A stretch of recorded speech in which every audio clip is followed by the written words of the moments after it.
Kali ini kita akan mempelajari etika pergaulan dalam Al-Quran. Kalau minggu lalu kita mempelajari etika pergaulan dalam Al-Quran dengan hubungan dengan kedua orang tua kita, maka hari ini kita akan mempelajari etika pergaulan dengan sesama manusia. Ini merupakan tafsir dari surat Luqman ayat 17-19, surat Al-Hujurat ayat 13, dan surat Al-Furqan ayat 63. Manusia adalah makhluk sosial yang tidak dapat hidup sendiri dan senantiasa membutuhkan kehadiran orang lain. Istilah pergaulan berarti kegiatan manusia untuk membaur bersama manusia lainnya dan berinteraksi satu sama lain. Dalam Islam, pergaulan diatur sedemikian mungkin sehingga menghindari hal-hal yang tidak diinginkan seperti halnya konflik dan lain sebagainya.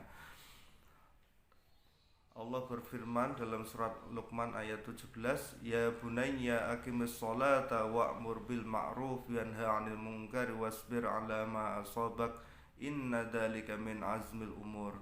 Wahai anakku, laksanakanlah sholat dan suruhlah manusia berbuat yang ma'ruf dan cegahlah mereka dari yang mungkar dan bersabarlah terhadap apa yang menimpamu. Sesungguhnya yang demikian itu termasuk perkara yang penting.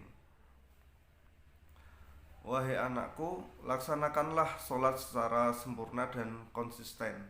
Jangan sekalipun engkau meninggalkannya, dan suruhlah manusia berbuat yang ma'ruf, yakni sesuatu yang dinilai baik oleh masyarakat dan tidak bertentangan dengan syariat, dan cegahlah mereka dari perbuatan mungkar, dan bersabarlah terhadap apa yang menimpamu, sebab hal itu tidak lepas dari kehendak Allah dan bisa jadi menaikkan derajat keimananmu. Sesungguhnya yang demikian itu termasuk perkara yang penting dan tidak boleh diabaikan. Pada ayat ini Luqman mewasiatkan pada anaknya hal-hal berikut. Yang pertama, untuk selalu mendirikan sholat dengan sebaik-baiknya sehingga diridhoi oleh Allah SWT. Jika sholat yang dikerjakan itu diridhoi Allah, perbuatan keji dan perbuatan mungkar akan dapat dicegah. Jiwa menjadi bersih, tidak ada kekhawatiran terhadap diri orang itu, dan mereka tidak akan bersedih hati jika ditimpa cobaan dan merasa dirinya semakin dekat dengan Tuhannya. Nabi SAW bersabda, sembahlah Allah seakan-akan engkau melihatnya, maka jika engkau tidak melihatnya, maka sesungguhnya dia melihat engkau. Yang kedua, berusaha mengajak manusia mengerjakan perbuatan-perbuatan baik yang diridhoi oleh Allah SWT, berusaha membersihkan jiwa dan mencapai keberuntungan, serta mencegah mereka agar tidak mengerjakan perbuatan-perbuatan dosa. Allah berfirman, sungguh beruntung orang yang menyucikan jiwanya itu, dan sungguh rugi orang yang mengotorinya. Surat Asy-Syams ayat 9-10. Yang ketiga, untuk selalu bersabar dan tabah terhadap segala macam cobaan yang menimpa, akibat dari mengajak manusia berbuat baik dan meninggalkan perbuatan yang mungkar, baik cobaan itu dalam bentuk kesenangan dan kemegahan maupun dalam bentuk kesengsaraan dan penderitaan.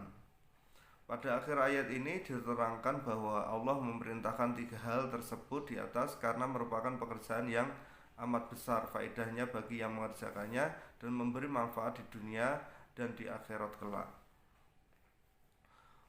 Kemudian firman Allah yang berikutnya surat Luqman ayat 18, wala tusa'ir khaddaka lin-nas wala tamshi fil ardi maraha innallaha la yuhibbu kulla mukhtalin fakhur.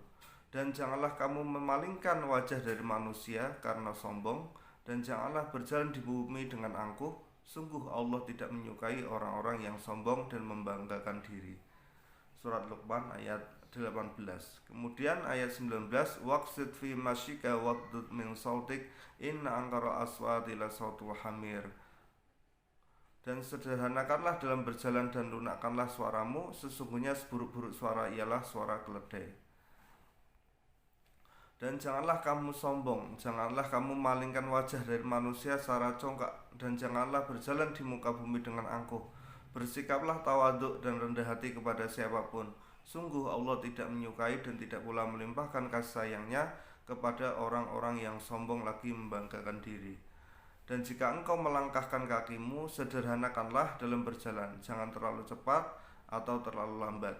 Dan lunakkanlah suaramu ketika sedang berbicara agar tidak terdengar kasar seperti suara keledai, karena sesungguhnya seburuk-buruk suara ialah suara keledai. Ayat ini menerangkan lanjutan wasiat Luqman kepada anaknya, yaitu agar anaknya berbudi pekerti yang baik dengan cara yang pertama, jangan sekali-kali bersifat angkuh dan sombong, membanggakan diri dan memandang rendah orang lain.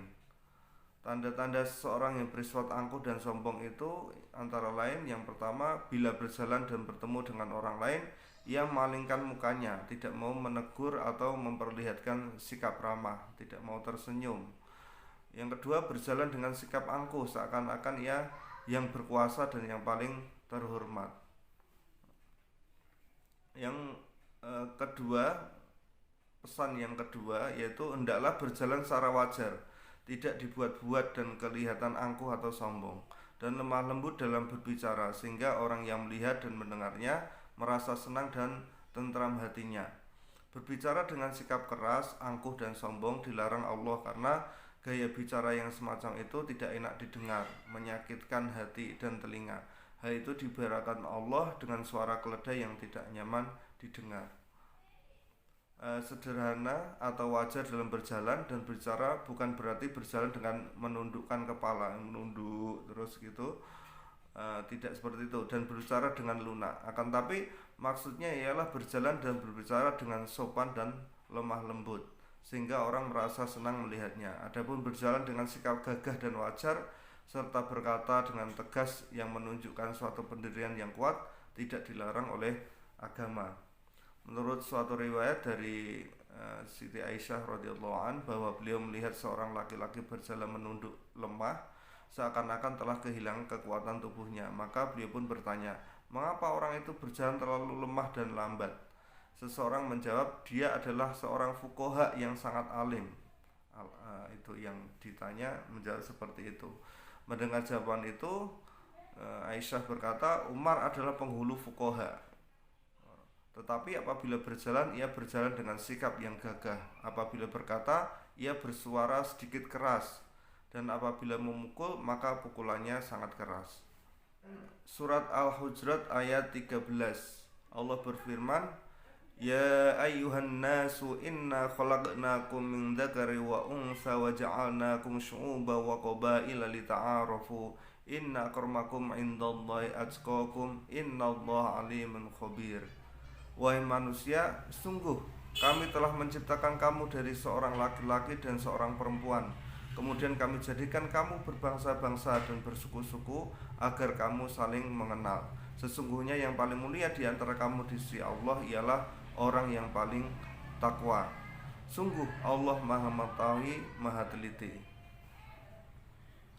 Wahai manusia, sungguh kami telah menciptakan kamu dari seorang laki-laki dan seorang perempuan, yakni berasal dari keturunan yang sama, yaitu Adam dan Hawa, Nabi Adam dan Siti Hawa ya. Semua manusia sama saja derajat kemanusiaannya, tidak ada perbedaan antara satu suku dengan suku lainnya, semuanya sama.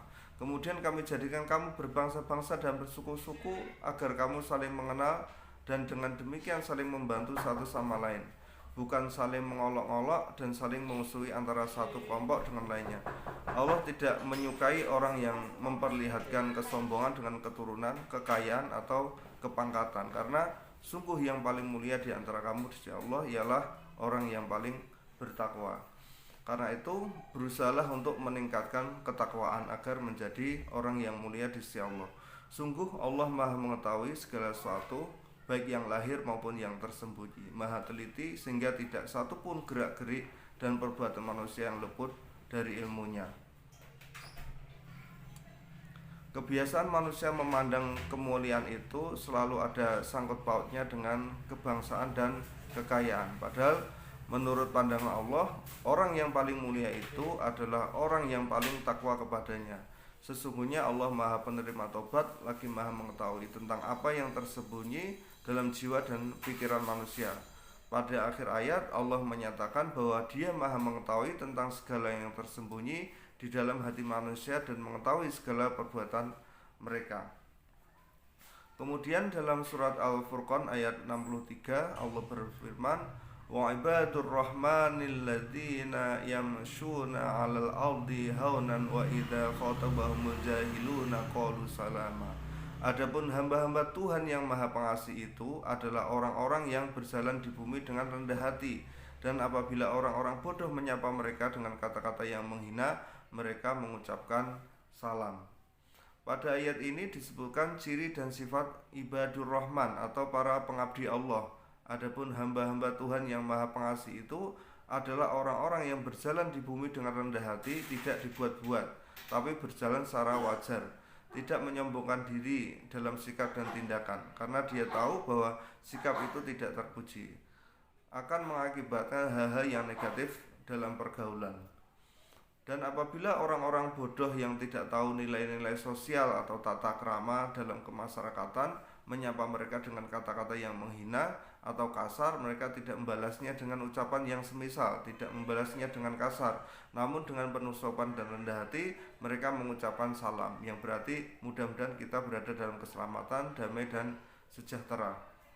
Dan tidaklah sama kebaikan dengan kejahatan. Tolaklah kejahatan itu dengan cara yang lebih baik, sehingga orang yang ada rasa permusuhan antara kamu dan dia akan seperti teman yang setia.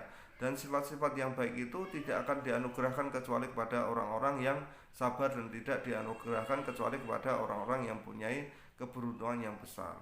Surat Fussilat ayat 34 sampai 35. Demikian pula dengan sikap Rasulullah, bila ia diserang dan dihina dengan kata-kata yang kasar, beliau tetap berlapang dada dan tetap menyantuni orang-orang yang tidak berakhlak itu.